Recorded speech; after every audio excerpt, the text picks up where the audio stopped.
خواستم از حافظ صحبت کنم، دیدم خیلی مشکله، گفتم برم استاد شهریار بیارم. استاد شهریار موقعی که میخواست بیاد سر قبر حافظ دم در اصلی پا برهنه میشد و میدونست کجا میخوابرد. میبعد میرسید سر قبر حافظ، مینشست، مگو پشت ای مست که عالم همه دیوانه توست، همه آفاق پر از نهره مستانه توست، در دکان همه باده فروشان تخت است، آن که باز است همیشه در میخانه توست.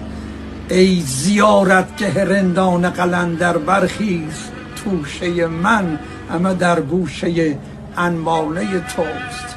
شمع من دور تو گردم که به کاخ شب وصل، هر که توفیق پری یافته پروانه توست.